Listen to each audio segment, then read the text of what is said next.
이재명의 밥 친구 아니야? 나 이재명의 밥 친구 아니야? 어제 중앙선관위에 대한 국정조사 여러분 다 보셨죠? 위철환의 기고만장 어마어마했습니다. 어마어마. 소위 말해서 선거 소청을 인용할 건지 말 건지를 결정할 수 있는 위치에 있는 자가 어제 그 국회의원들 앞에서 아마 민주당 국회의원들 굉장히 창피했을 겁니다. 대놓고 그냥 나 그 이재명의 친구인 것처럼 정치권의 재선거 주장은 무책임하다 이렇게 그냥 갖다 발라버렸어요. 예. 참 보고 있으니까 국회의원들과 그 대화하는 그 동영상도 보시면은 어마어마하구나. 이 자가 기고만장하구나. 오만방자가 그냥 도를 넘어섰다. 자, 동영상 한번 보시고 다시 설명해 갈게요. 동영상 한번 들어보세요. 위철환 상임위원은 처음에는 인쇄매수 축소를 보고받았다고 진상규명회에 답변서를 제출했습니다. 맞죠? 네, 그렇습니다. 진상기원회에 바로 요구하자마자 제출했습니다. 그러면 기한을 정해가지고요. 그 기한 내에 제가 네, 제출한 알겠습니다. 걸로 6월 8일에 근데 선관위 자체 실태 보고서를 보면 네. 사무총장 종결이다. 근데 문제의 15차 위원회는 숨겼어요. 왜 감추셨습니까? 자, 19일 날 진상규명위 최종 브리핑에서 이게 또 뒤집혀요. 특별히 보고받은 바 없다. 그러니까 위철환 증인 이것도 본인 의견이셨습니까? 특별히 보고받은 바 없다. 진상규명위의 최종 브리핑에 나온 겁니다. 본인 의견이고 본인 직접 쓰셨다고 하니까 수호천사가 따로 있더라고요. 선관위가 다음날 친절하게 언론 설명 자료를 냈는데 제가 보고 부분만 읽어보겠습니다. 보고를 받았다고 답변했으나 보고를 받았음을 뜻한 것이지 보고를 받았음을 의미한 게 아니다. 보고된 바 있음을 알게 되었고 따로 보고받은 것이 아니며 보고된 것으로 본다. 어지러우시죠? 자, 보고를 받으셨다는 거예요? 안 받으셨다는 거예요? 보고받은 위철환, 보고받지 않은 위철환, 뭐가 진짜 위철환입니까? 언론 보도에 이렇게 났습니다. 아니요. 유철환이는 설명자료의 보고받았는데 입장을 주셨습니까? 안 주셨습니까? 그것만 답하십시오. 예예요? 아니에요? 뭐에?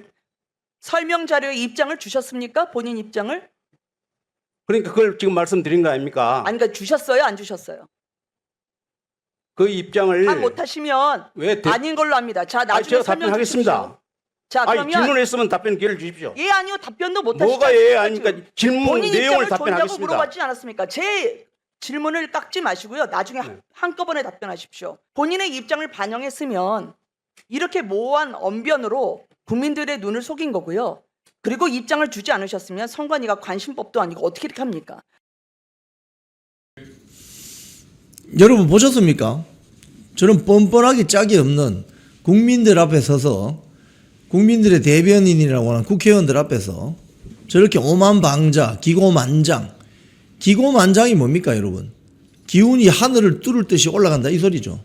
그러니까 지금 이재명의 밥 친구, 본인은 이재명 밥 친구 아니다라고 어제 주장하던데요. 많은 언론에서 이재명 밥 친구다, 사시 동기다.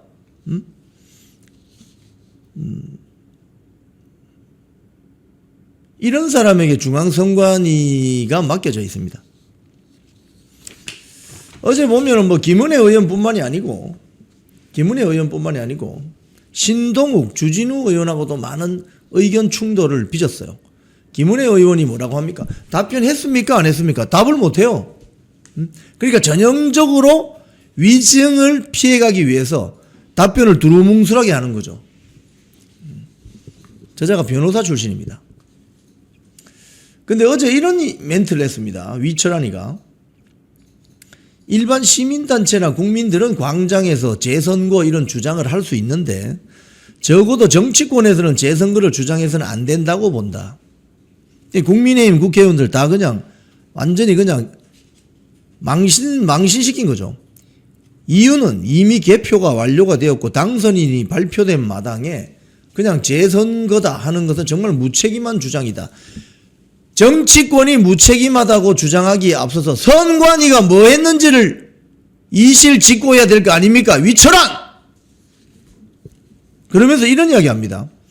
법원 판결 없이 재선거를 하는 것은 기존 절차를 다 무너뜨리는 혁명이 일어나지 않는 한 불가능하다. 와, 우리 2030 세대의 혁명을 부추기는군요.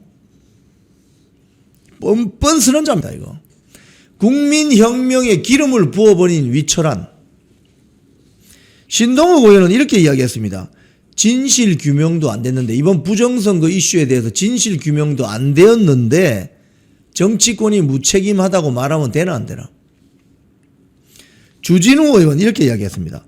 선거소청, 중앙선관위에 선거소청을 내면 그걸 인용할지 기각할지 정해야 되잖아요. 선거소청의 최종 결정권자가 재선거는 없다고 예단한다. 명백한 이해 충돌이자 국민들을 아주 깔보는 오만 방자한 짓이다. 저런 자가 나 대통령 밥 친구 아니야. 나 건드리지 마. 정치권에서 재선거 주장하는 것은 무책임한 거야. 이런 식의 뻔뻔스러운 해명을 했습니다. 이 자의 경력을 보면 고향이 전라남도 고흥입니다. 그리고 고등학교 때 서울로 올라왔는지 서울의 모 고등학교를 나오고 성대 법대를 나왔습니다. 그래서 사법시험 합격해서 사법시험은 이재명과 사시 동기라고 합니다. 위철환. 이런 자가 중앙선관위의 핵심 실세로 앉아 있습니다. 그러니 뭐가 되겠습니까?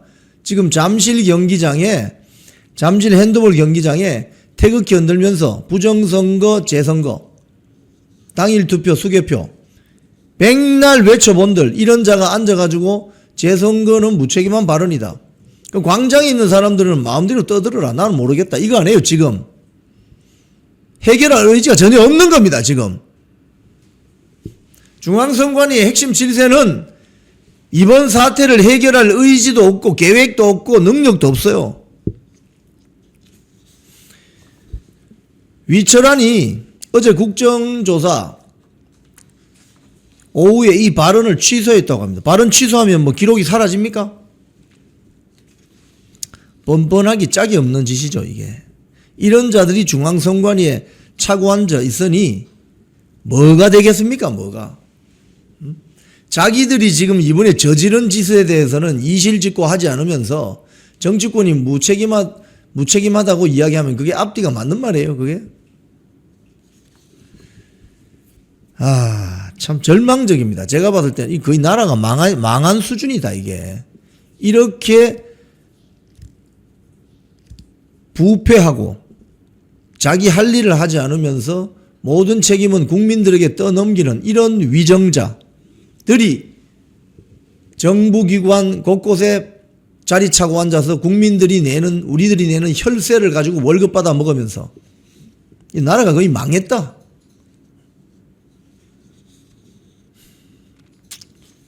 두 번째 문제 인물 노태학입니다. 노태학 사진 올려보세요. 배우자 동반 출장, 노태학의 후한무치. 국회의원들이 따지니까 지금까지 그렇게 해왔는데요. 이거 동영상 있습니까? 한번 들어볼까요? 없나요? 배우자 동반 출장 그동안 전부 그렇게 해왔다. 이 중앙일보 보도 보면 뭐라고 이자가 이야기했느냐.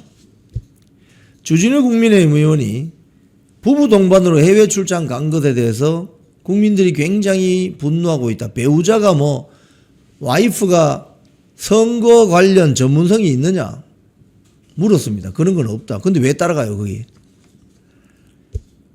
부부 동반 해외 출장 배경에 대해서는 제가 먼저 요구한 바는 없다. 선관위에서 챙겨줬다 이 말이네. 그죠? 선관위에서 챙겨주더라. 지금까지 전부 그렇게 왔다. 그럼 전직 중앙 선관위원장들 전부 해외 출장 갈 때 본인의 와이프 데리고 왔다 이 말입니까? 이거 썩어도 완전히 썩어버렸어요, 이게. 감사원 감사도 안 받으니까. 외부 감사 안 받으니까. 해커들이 들어와서 해킹을 하든 뭔지도 모르고 앉아가지고.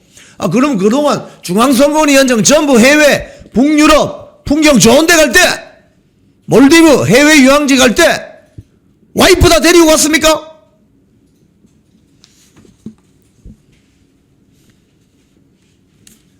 법도 그런 것이라고 생각하고 큰 의문을 갖지 않았다. 이게 의문을 가지고 안 가지고 그런 사안이에요. 상식적으로 판단하면 안 돼요. 공과 사가 있는데 국민의 혈세로 해외 출장을 가는 것은 공무잖아, 공무. 그런데 와이프 데리고 가는 것은 사적인 업무잖아. 가족 여행 가는 거지. 그러니까 뻔뻔하게 지금까지 그렇게 해왔다. 나는 선관위에 요구하지 않았다. 지들이 챙겨주더라. 지금까지 그렇게 해왔고 아무런 이의 제기한 바 없었다. 이렇습니다. 지금 썩어 빠진 거예요. 이 자들이 하는 행태가. 이런 자가 중앙선관위원장이었습니다. 그러니 뭐가 됐겠습니까? 뭐가 정상적으로 된 게 있어요 지금? 공과 사를 구분하지 못하는 정약용 선생의 목민심서를 굳이 거론하지 않더라도 관리 공적인 자리를 맡으면 공과 사 분리가 확실해야지. 공적인 영역과 사적인 영역을 구분하지 못하는 이런 자들은 공무원이 돼서는 안 됩니다. 나라가 지금 이래서 망인 거예요. 망인 거 완전히. 공과 사를 구분하지 못하는 이런 공무원들이 국민 혈세로 월급 받으면서 와이프 데리고 다니면서 풍경 좋은 북유럽이나 돌아다니고 그걸 또 챙겨주는 선관위. 나는 선관위에 그렇게 요구한 적이 없어요. 그동안 그렇게 해왔대요. 이게 답변입니다. 이게 돌아온 답변입니다. 후한무치에도 정도가 있지. 후한무치가 무슨 말인지 아십니까 여러분? 얼굴이 두껍고 염치를 모른다 이 말입니다. 부끄러운 줄 모른다 이 말입니다. 그걸 중국 고전에서는 후흑학이라고 있어요. 얼굴이 두껍고 마음이 시커먼 자들. 후흑 세력이 나라를 잡으면 그 나라는 망하게 돼 있어요. 위철환, 노태악 이런 자를 보면 아 우리나라 망하겠구나. 이런 생각이 들지 않을 수가 없습니다. 후한무치. 얼굴이 두껍기가 이루 말할 수가 없어요. 염치, 부끄러움을 아는 그 심정이 없어요. 후한무치. 이런 자들이 국민의 혈세로 월급 받는 공직에 앉아있고 주요 의사결정을 하는 위치에 있을 때 그 나라가 제대로 서겠냐 이거예요. 그 나라 망합니다. 망하게 돼 있습니다. 그런 나라는.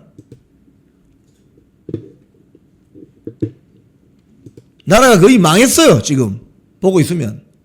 이번에 2030 우리 청년들이 들고 일어나지 않았으면 이 나라는 망하는 망조로 가는 거예요.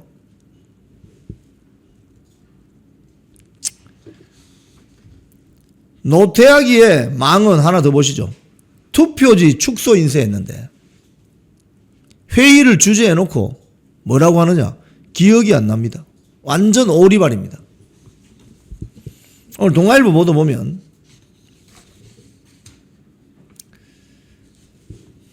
투표용지를 50% 축소해서 인쇄해라 이런 지침과 관련해서 보고를 받은 사실이 회의록에 나온답니다.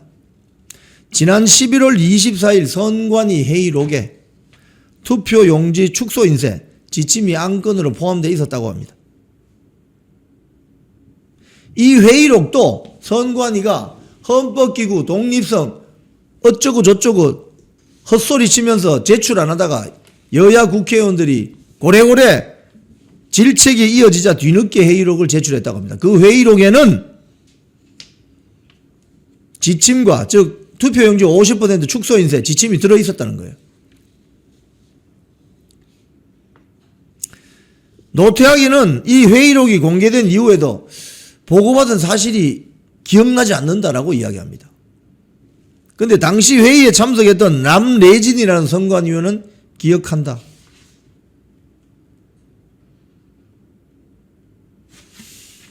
그런데 이 투표용지 축소 인쇄는 그 회의록을 봤더니 선관위원들에게 보고된 뒤에 별다른 논의 없이 선관위 사무총장 전결로 처리된 것으로 나타났다고 합니다. 이런 자들이 그냥 앉아 있는 거예요. 월급 받아 처먹으면서. 이게 용서가 됩니까, 여러분? 이게 용서가 돼요, 지금? 잠실 핸드볼 경기장으로 더 많이 나오셔야 됩니다. 주말 되시면 서울에 못 오시는 분들은 여러분이 살고 계시는 지역에 부정선거, 재선거, 당일 투표, 수개표 그 현장에 가셔야 돼요. 국민들이 나서지 않으면 이런 뻔뻔한 후한무치 기고만장한다들은 반성하지 않습니다. 위철한이가 이야기한 것처럼 위철한이 이야기를 한 번 더 제가 읽어드릴게요. 법원 판결 없이 재선거를 하는 것은 기존 절차를 다 무너뜨리는 혁명이 일어나지 않는 한 불가능하다. 혁명이 일어나지 않는 한 불가능하답니다. 즉 혁명이 일어나야 바뀐다 이 소리입니다.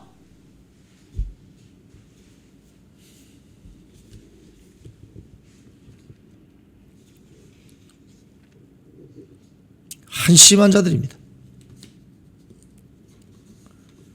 어제 오후부터 터져나온 다음 기사. 선관위가 법원에 증거 보전 명령이 있음에도 불구하고 용의 증명서까지 만들어서 투표지 1900매 담았던 상자를 수백도 펄펄 끓는 물에 용해시켜서 폐기했답니다.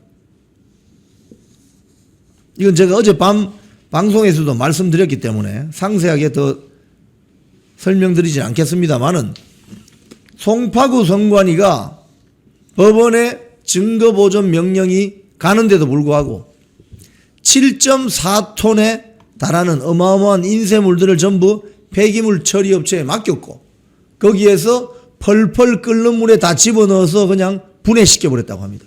증거인멸이죠. 증거인멸이죠. 그냥 역사의 기록에서 그냥 사라지게 만들었습니다. 다음 뉴스. 사전투표용지. 사전투표용지는 실제 선거인 수의 2배를 준비했다고 합니다. 왜 그랬을까? 사전투표를 한 1100만 명쯤 하는데 사전투표용지를 2390만 명분을 인쇄물을 준비했다고 합니다. 왜?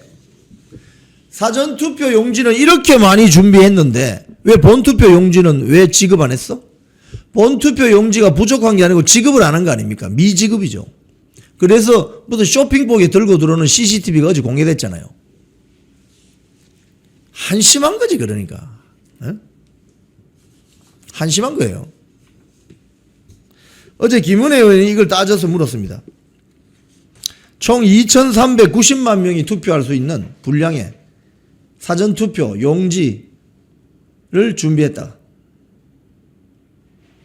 국민의힘은 이렇게, 김은혜 의원이 이렇게 이야기했습니다. 선관위가 사전투표에만 열을 올리면서 정작 선거의 핵심인 본투표 참사가 발생한 것은 최악의 본말 전도다. 더 골 때리는 거 있습니다. 다음 뉴스. 개표도 안 하고 문 닫아 버렸습니다. 개표도 안 하고. 어제 KBS 단독 보도입니다. 4년 전에 지금 이번에요. 부정선거 이슈가 터지니까 4년 전 몇 년 전께 같이 막 터져 나오는 거예요. 도태호 변호사 말에 따르면 지금 뚝이 무너진 거예요. 뚝이. 다 튀어나오는 거예요. 그동안 그게 뭐 자연스러운 거라고 생각했는데 알고 봤더니 이게 완전히 문제덩어리였던 거죠. 이 내용을 보면은 4년 전에 서울 구로구 개봉 2동 투표소에서 500표 가까운 497표가 개표되지도 않았다고 합니다. KBS 보도에 따르면 서울시장 투표수는 당시에 1384명이었는데 함께 투표한 교육감 선거의 경우 이보다 497명이 적었다고 합니다. 이게 왜 그럴까? 서울시 선관위 관계자의 말은 이렇습니다. 운반용 바구니, 여러분 소쿠리 기억나시죠? 운반용 바구니를 넘기는 과정에서 혼선이 있었다. 그 497매 소중한 국민들의 표를 담은 그 소쿠리 나중에 찾았답니다. 자, 그런데 그러면 개표를 종료하면 됩니까? 안 됩니까? 안 되죠. 근데 개표를 종료해 버렸답니다. 그리고 497이 빠진 숫자로 선관위에 등록한다는 거죠. 그건 뭐죠? 전산 조작이죠. 입력 오류 좋아하시고 있네. 전산 조작이지. 중앙선관위는 이 같은 사실을 보고받고도 그 입력 오류했다는 그 데이터 수치를 정정하지 않았다고 합니다. 전산 조작이죠. 이게 바로.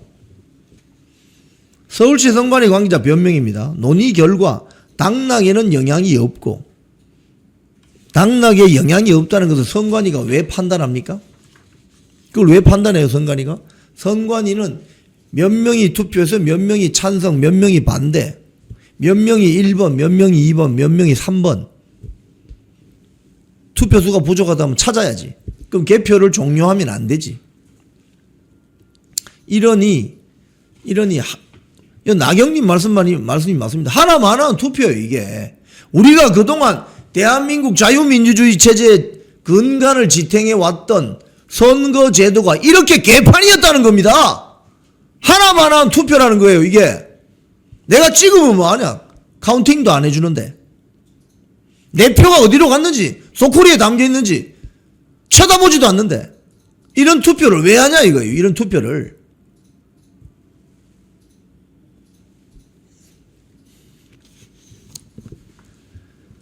사전투표 폐지 청원. 다음 뉴스입니다. 사전투표 폐지하자는 국민청원이 6만 2천 명을 돌파했습니다. 5만 명 이상 국민 동의를 받으면 정식으로 국회에 접수된다고 합니다. 이 국민청원 홈페이지에 청원을 낸 청원인 유모 씨는 이렇게 이야기했다고 합니다. 최근 치러진 지방선거를 비롯해서 매번 선거 때마다 사전투표를 둘러싼 수많은 의혹과 논란이 끊이지 않고 있습니다. 선거의 생명인 공정성과 투명성, 그리고 이를 통한 국민의 신뢰를 확보하기 위해서 국민청원을 냅니다. 그리고 사전투표제의 편의성을 고려해서 본투표 공휴일 확대 및 투표 시간 연장 등의 대안도 함께 요청했다고 합니다. 즉 휴일을 끼워서 투표일을 만든다든지 뭐 금토 한다든지, 투표 시간을 뭐 6시부터 6시로 하지 않고 아침 6시부터 저녁 뭐 9시까지 한다든지, 이런 식의 국민청원이 6만 2천 명을 돌파해서 국회에 정식 접수됐다고 합니다.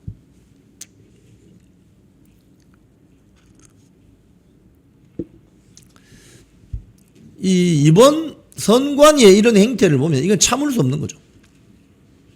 자, 다음 뉴스 가겠습니다. 이재명의 립서비스, 청년들 소외감 뼈아프게 받아들여야. 이게 무슨 립서비스죠, 이게? 어제 고민정의 발언, 이거 전형적인 립서비스죠. 국무회의 주재해가지고 이런 이야기 했다고 합니다. 역대급 성과급 딴 세상 얘기라는 청년들 소외감 뼈아프게 받아들여야. 이 립서비스죠. 어제 고민정이 한 거 한번 올려줘보세요. 고민정이 뭐라고 했습니까? 2030에게 민주당은 위선적 세력, 정권 재창출 어렵다. 고민정이 이런 말 했습니다. 중앙일보 보도에 따르면은 민주당의 재선 의원의 말을 실명을 거론하지 않고 밝힌 게 있습니다. 뭐냐? 민주당은 호남 기득권 세력을 대변하는 정당, 수도권에 아파트 한 채 갖고 있는 4050 세대를 대변하는 정당, 2030에는 관심 없어. 그리고 경상도에도 별로 관심 없어. 충청도에도 별로 관심 없어. 이게 지금 민주당이 보이고 있는 노골적인 양상입니다. 거기에 대해서 고민정이 일갈한 거죠. 민주당 의원이. 물론 자기들끼리 명청대전이 벌어졌으니까. 조금 전에 속보 떴습니다. 정청래 사퇴했다고. 당대표 출마하는 거죠. 명청대전이 벌어지니까 고민정은 정청래 쪽 사람 아니겠습니까? 그쪽 편을 들겠죠. 그러니까 이재명을 직격하는 거죠. 지금 잘못하고 있어요. 2030들 위선적인 세력이라고 민주당을 지목한다. 그리고 정권 재창출 어렵다. 이재명으로 가면 정권 재창출 어렵다. 즉 이재명이 미는 송영길, 김민석 어렵다. 정청래로 가야 된다고 주장하면서 저 이야기를 하는 겁니다. 2030 세대들에게 민주당은 위선적 세력, 정권 재창출 어렵다. 맞는 말이죠. 말은 맞는 말입니다. 근데 이래서 이재명이 립서비스를 하는 거죠. 립서비스. 근데 현 실정은 어떠한가? 이재명 정부 1년 부동산 정책 결과 어떻게 나왔습니까? 올려주세요. 수도권 지역의 전월세 매물이 25%가 줄었습니다. 월세 폭등했습니다. 경실련이 어제 발표한 자료에 따르면 서울 아파트 전월세 매물이 1년 전보다 25% 감소. 말랐습니다. 전월세 매물이. 그 다음에 전세 절벽, 월세 매물도 19% 감소. 특히 다세대 연립 오피스텔, 비아파트 시장은 전세 보증금이 32% 폭등, 월세 보증금 56% 폭등, 월세액이 36% 폭등. 이러면 2030 청년들이 가야 될 곳은 어디냐? 어디냐는 거예요. 2030 청년들이. 어디 가서 먹고 사냐 이거예요. 이래놓고 뭐? 좀 전에 그 이재명 거 올려보세요. 립서비스. 이래놓고 립서비스 한다면서 뭐라고 합니까? 청년들 소외감 뼈아프게 받아들여. 이게 다 거짓말이라는 겁니다.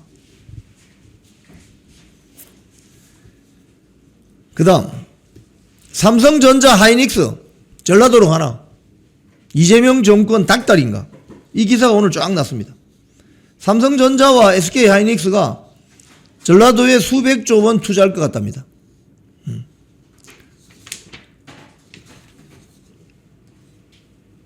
한전공대 나주 보내는 거하고 똑같은 거죠. 29일 날 대기업 총수들을 만난다고 합니다. 이재명이. 지방투자 전략. 그러니까 대통령이 대기업의 경영 정책에 대해서 관여를 하는 거죠. 관여하는 거죠. 아마 박근혜 대통령 탄핵시킬 때 뭐라고 하면서 탄핵시켰습니까? 뭐 체육단체 뭐 기금 모집한다 뭐 어쩌고저쩌고 해가지고 뭐 직권남용 뭐 뇌물 뭐 등등 이래가지고 말아가지고 감옥에 쳐넣었잖아요. 그 자들이. 근데 이건 뭐예요? 대통령이 대기업 총수들을 만나서 전라도에 반도체 공장 좀 지어주세요. 예를 들자면. 그러면 대기업 총수들이 그거 해야 됩니까? 민주당의 호남 기득권 세력을 이해관계를 대변하는 거 아니에요 지금 이게? 응? 거기에다 공장 지으면 땅 주인이 있을 것이고 땅 주인들이 호남의 기득권 세력 아니겠습니까?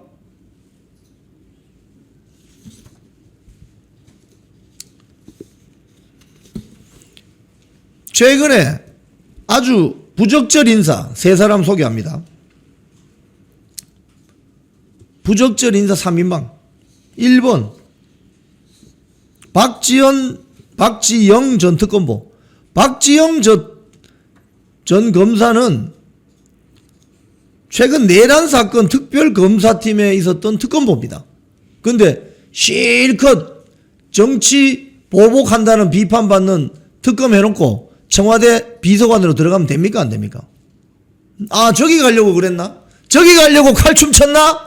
박지영? 지금 대표적인 보은 인사죠. 보은 인사. 챙겨주는 인사. 두 번째 중간에 있는 인요한 씨입니다. 인요한 씨는 지난 총선 때 국민의힘 위성정당이라고 하는 미래한국당 비례대표로 국회에 입성한 사람입니다. 인요한은 국민의힘 혁신위원장도 했는데 총선에 출마하지 않겠다고 선언하면서 지난 총선 때 비례대표 8번 받고 원내 입성했어요. 그런데 작년에 뭐 정치하고 나는 좀 안 맞는 것 같아 이러면서 의원직 사퇴했습니다. 잠잠하게 있더니 최근 봤더니 적십자사 회장으로 갔습니다. 저 옷 하나 있습니다. 적십자사 회장. 이건 뭐 이재명 부른다고 쫓아가는 정규제나 조갑제나 뭐 이 똑같은 거죠 뭐.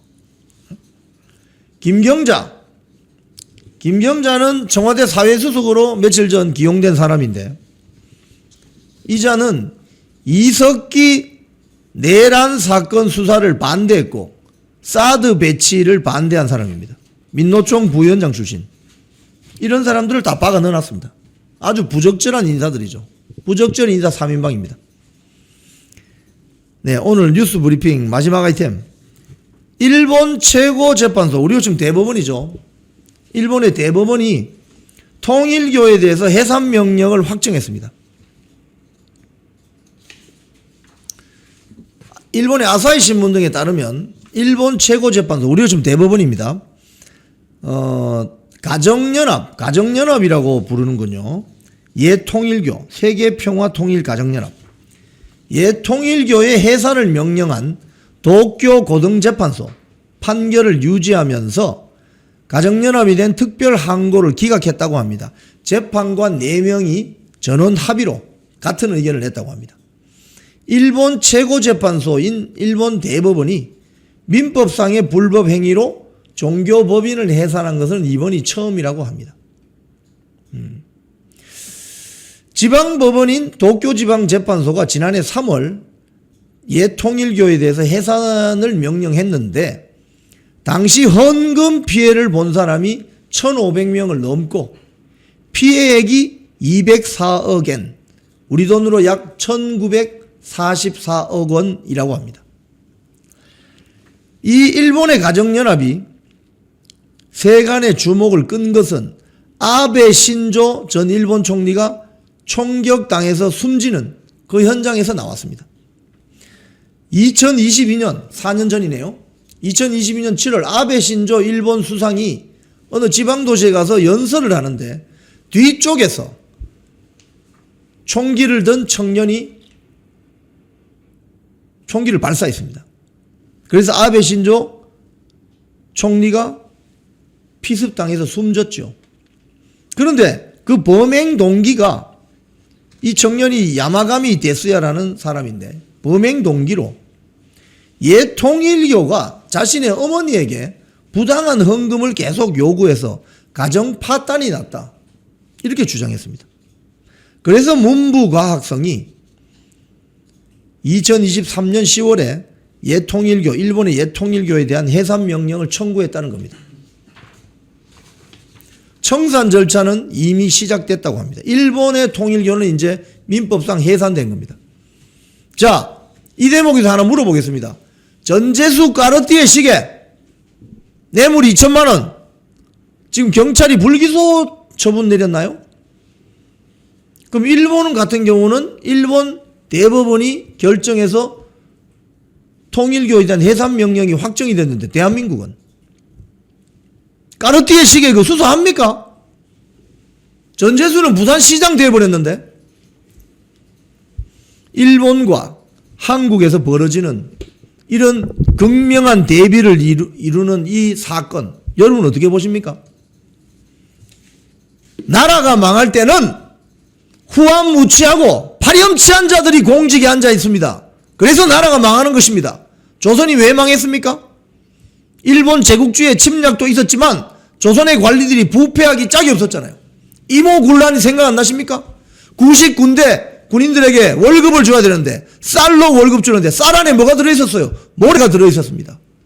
그래서 90군대가 들고 일어난 게 이모군란입니다. 그걸 피해서 민비는 장호원까지 도망갔습니다.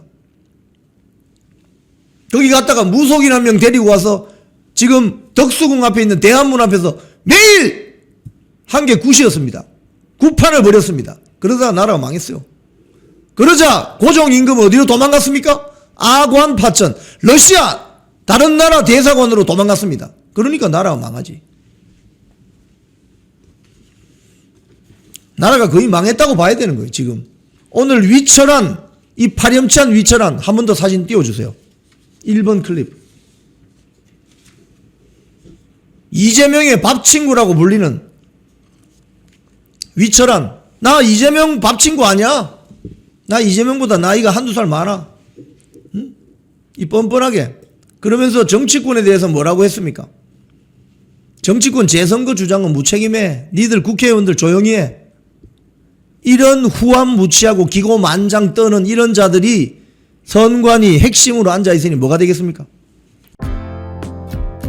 쿵TV를 사랑하시는 시청자 여러분, 대한민국은 지금 체제 전쟁 중입니다. 연성 파시즘 체제로 갈 것이냐, 아니면 자유민주주의 체제를 지킬 것이냐. 이를 위해서는 결단과 용기가 필요합니다. 민주당의 정보통신망법이 통과되어서 오는 7월부터 시행이 됩니다.